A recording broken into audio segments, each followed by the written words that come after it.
Citra Warna Keluarga Malaysia 2022. Dan untuk makluman semua, Jabatan Museum Malaysia telah membawakan pelbagai aktiviti dan program menarik sepanjang Tamasya Kepelbagaian Budaya di negeri Sarawak ini.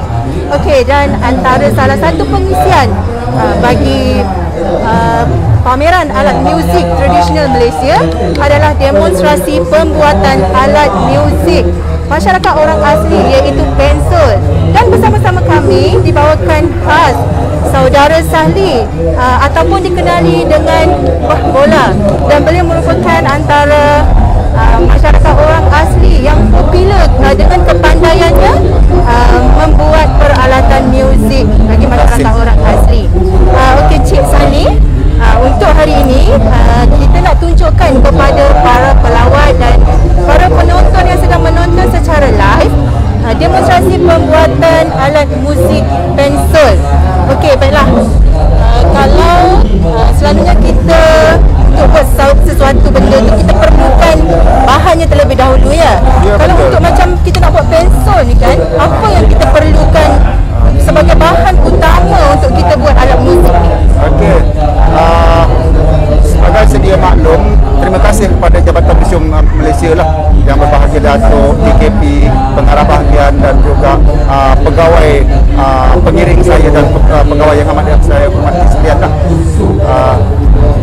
Untuk kita nak pergi ke hutan mendapatkan bahan-bahan alat musik, yang pertama sekali kita memastikan kita ada parang. Parang, okay. Dan parang itu mesti adalah tajam, ya. Ini ke parang yang selalu inilah parang yang harus kita perolehi, dan kita memerlukan batu asah. Sebelum kita pergi ke hutan, kita kena asah dulu. Okey, maknanya parang ini setajam-tajamnya untuk kita nak melangkah pergi ke hutan. Persediaan awal. Persediaan langkah pertama. Mana selagi kita tak jumpa parang yang tajam, selagi kita tak asah parang tu dengan tajam dengan batunya, maka pencarian tu akan tersangkut. Menyukarkan proses untuk kita mendapatkan bahan. Maknanya barang itu digunakan untuk mencari, ya, betul, mencari buluh, untuk mencari memotong buluh. Jadi buluh tu memerlukan parang yang tajam, kerana buluh tu walaupun nipis tapi dia keras. Okey. Kalau kita tengokkan, bahan utamanya adalah buluh kan, Cik Sali? Betul. Macam mana pula kategori buluh yang kita nak gunakan untuk dijadikan alat muzik pensol ni? Adakah semua buluh kita boleh gunakan, ataupun ada jenis ataupun ciri-ciri tertentu buluh yang kita gunakan untuk buat pensol? Terima kasih yang usaha dan pegawai yang amat dihormati. Untuk maklumat para penonton dan juga yang melihat rancangan ini secara langsung, buluh untuk kita nak buat pensol ni hanya 30 saja, mengikut kepercayaan tradisi orang asli suku Kaum Semai yang terletak di Ulu Jelai, Kuala Pahang. Jadi buluh belau ataupun buluh kirul sahaja. Selain daripada itu kita tak boleh buat buluh mesin. Selain daripada jenis buluh itu, kita tak boleh gunakan, tak sesuai lah maknanya. Tak sesuai sama sekali. Okey, yang berada di depan kita ni adalah contoh buluhnya. Inilah salah satu contoh. Kalau kita tengokkan dia punya bentuk pun kurus dan nipis, dia punya dalam ruang ni ada rongga. Betul, betul. Rongga-rongga ni lah yang akan menghasilkan bunyi kan nanti. Setuju. Okey, baiklah. Sekarang kita nak tengok macam mana mula-mula kita nak buat alat muzik pensol ni. Kita dah jumpa buluh, kita dah cari buluh dekat hutan semua kan. So kita langkah pertama selepas kita bawa balik ke rumah, kita kena ada kayu. Jadi kayu tu sudah tentu dia akan jadi kayu api lah. Pasal prosesnya kita memerlukan kayu dan juga dapur api. Jadi selepas kita balik pada hutan tu, yang ini kita kena potong. Potong ya bahan-bahan berikutnya kita memerlukan gergaji lah. Okey, gergaji. Ya. Kita memerlukan gergaji Untuk memotong ya. Mesti nak ada ini. Mesti tajam juga ya? Mesti tajam.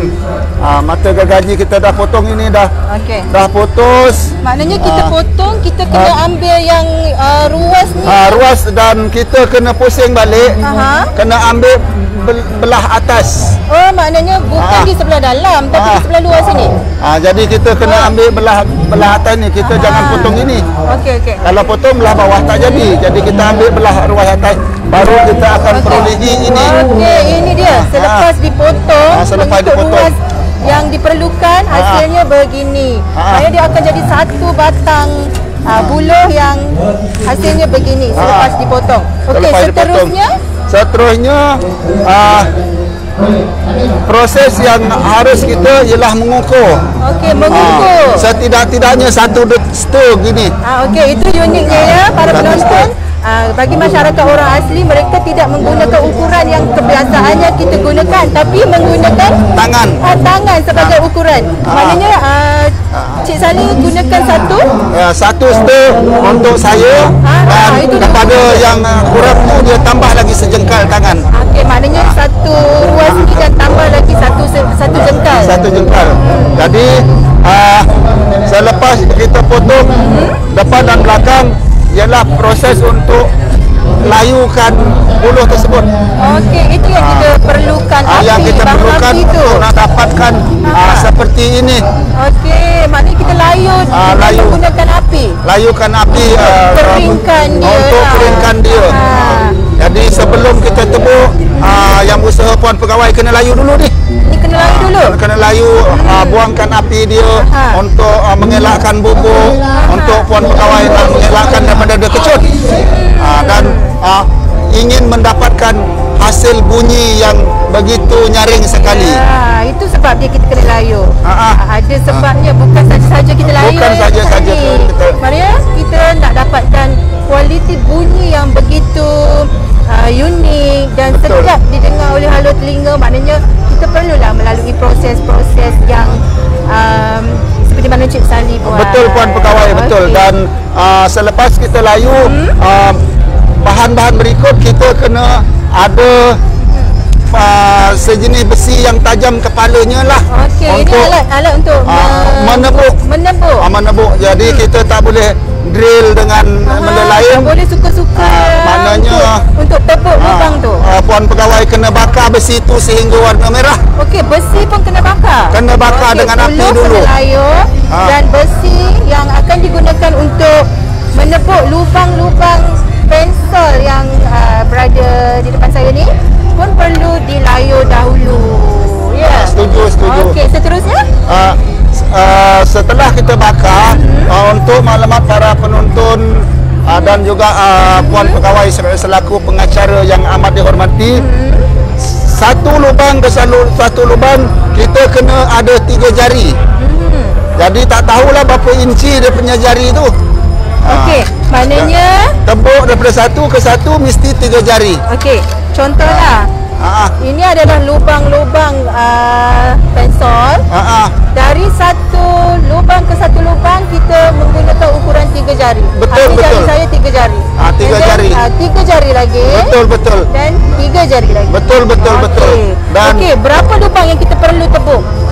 Untuk nak main not hanya 3 lubang sahaja puan pegawai. 3 lubang sahaja. 3 lubang sahaja. Yang depan ini itu bunyinya. Okey, yang akan mengeluarkan bunyi adalah yang di hadapan. Lubang di hadapan. Di depan sekali. Di depan sekali. Apabila kita tutup puan pegawai dia takkan berbunyi apa. Okey, kalau kita tutup tak akan mengeluarkan bunyi. Tak akan mengeluarkan bunyi. Okey. Tapi sebagai sedia maklum para penonton yang amat dihormati sekalian dan pengacara yang cantik manis ini, 10 kita tebuk, 1 belum pasti jadi puan pegawai. Maknanya kita agak rumit lah untuk menghasilkan pensel. Agak rumit. apa yang dimaklumkan oleh Cik Sali, walaupun kita tepuk lubang ni 10, tak semestinya semua menjadi dan mengeluarkan bunyi. Tidak begitu, Puan Pegawai. Walaupun kita tepuk 10 batang. Okey, maksudnya kalau 10 batang belum pasti satu. Belum satu pun yang boleh berhasil menghasilkan bunyi. Betul. Jadi seterusnya selepas kita dah tepuk lubang semua, apa proses yang kita lakukan? Prosesnya mencari kesesuaian napas dan buluh. Jadi ada napas kita terlalu tinggi, buluh tu rendah pun tak boleh pakai juga. Okey, baiklah. Yang ini menarik untuk para penonton dan kita kongsikan bersama. Kenapa Cik Sahli maksudkan nafas, mencari nafas yang sesuai dengan lubang-lubang pensel ni. Uniknya alat muzik ini, dia ditiup dan mengeluarkan bunyi menggunakan anggota badan hidup, bukan mulut seperti mana yang kita selalu lihat. Alat muzik seruling kita tiup melalui mulut. Tak apa, jangan risau, nanti kita akan buat satu persembahan tiupan pensel daripada saudara Sahli ataupun terkenal dengan panggilan Bah Bola ni lah. Terima kasih. Okey, seterusnya selepas kita melalui proses semua tu, apa lagi yang kita kena buat? Di sinilah yang menentukan buluh tu sesuai dengan pemilik atau tidak selepas prosesnya. Jadi salah satu auranya, salah satu ini. Saya tak mampu nak menampungi napas saya. Buluh ini terlalu besar, napas saya tak mampu. Jadi bunyinya sayup. Dan ini pula napas saya terlalu tinggi. Jadi dia hang. Dia tersangkut. Jadi dalam banyak-banyak hanya ini sahaja yang sesuai dengan saya. Tetapi adik saya dia main yang ni sangat menarik, sangat. Maknanya nafas dia terlalu tinggi. Jadi bila proses mencari nafas pun ada, proses menebuk ada. Jadi daripada situ saya amat banggalah kepada JFM kerana memperkenalkan, menonjolkan budaya masyarakat orang memperkenalkan asli, permainan rakyat yang begitu unik sekali ini. Okey, maknanya selepas semua kita melalui proses yang disebutkan tadi, dah selesai ke? Dah selesai. Terhasillah satu alat muzik pensel ya? Ya, betul. Okey, maknanya ini adalah alat pensel yang telah siap disediakan oleh Cik Sali. Betul. Dan seperti mana yang dimaklumkan tadi, alat muzik pensel ini adalah digunakan mengikut kesesuaian peniupnya sendiri, bergantung kepada fizikal dan bentuk panjang ataupun kurus, tinggi, lebarnya ya. Setuju. Betul, jelas. Okey, itu dah selesai ya? Dah selesai. Maknanya dapatlah alat pensel kita ni ya, alat pensel ni. Dah diperolehi. Selepas kita melalui proses-proses yang tersebut tadi. Setuju. Okey, baiklah, itu dia para penonton. Apa yang dikongsikan bersama Cik Sali tadi adalah proses untuk membuat alat muzik kebanggaan masyarakat orang asli di Semenanjung Malaysia dan khususnya di seluruh Malaysia, iaitu pensel. Dan kepada para penonton, jangan lupa kita akan meneruskan sesi live kita bersama Cik Sali nanti, yang akan kita maklumkan dari masa ke semasa, di mana beliau akan membuat persembahan yang begitu unik, bagaimana penggunaan dan tiupan alat muzik pensel ini dengan menggunakan hidung.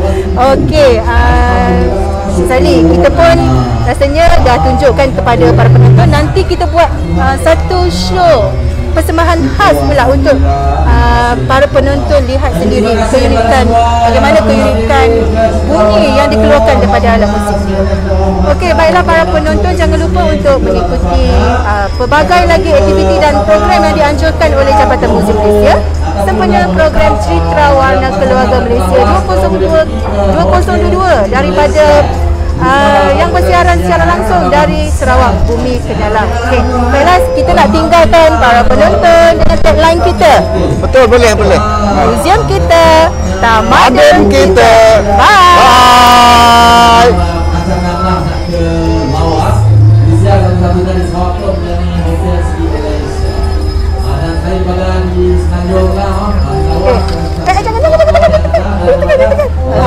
Kejap saya pergi tengok tu, jap. Mana pergi? Awak tak tekan sini.